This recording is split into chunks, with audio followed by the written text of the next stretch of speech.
On réagit tous différemment face à un constat négatif. On peut nier le changement climatique, s'émouvoir de l'érosion de la biodiversité, s'indigner face aux inégalités. On peut argumenter longtemps ou garder le silence, en rire ou en pleurer. Je m'appelle Alex, j'ai 24 ans, je suis né ici et j'ai choisi d'être optimiste.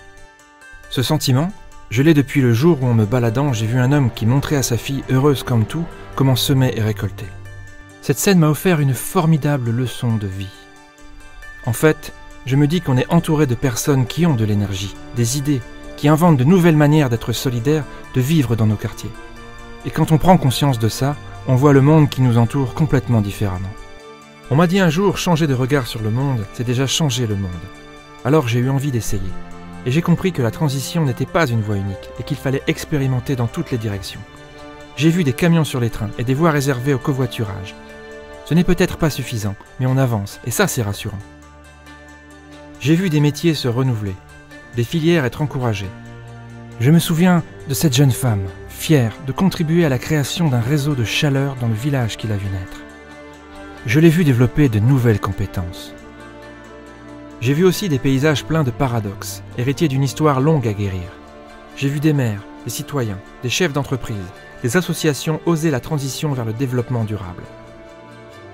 Des pionniers qui, croyez-moi, nous donnent envie que le mouvement se poursuive. Mais dans cette histoire, quelque chose m'a longtemps échappé. Comment faire en sorte que nos initiatives isolées changent d'échelle? Cette question me revenait de façon continue jusqu'au jour où j'ai compris qu'il existait des cadres pour stimuler nos ambitions.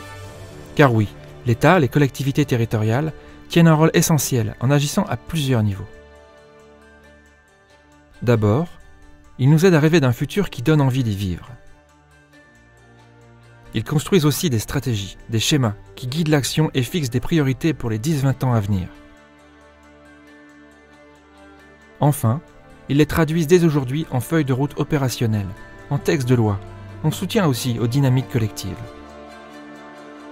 Mais la rencontre entre les initiatives de terrain et les cadres stratégiques, déjà pas évidente en soi, ne suffira pas pour écrire le puissant récit de la transition en Nord-Pas-de-Calais. Et il faut continuer à faire vivre nos projets, à chercher, à expérimenter, et à engager un formidable changement culturel.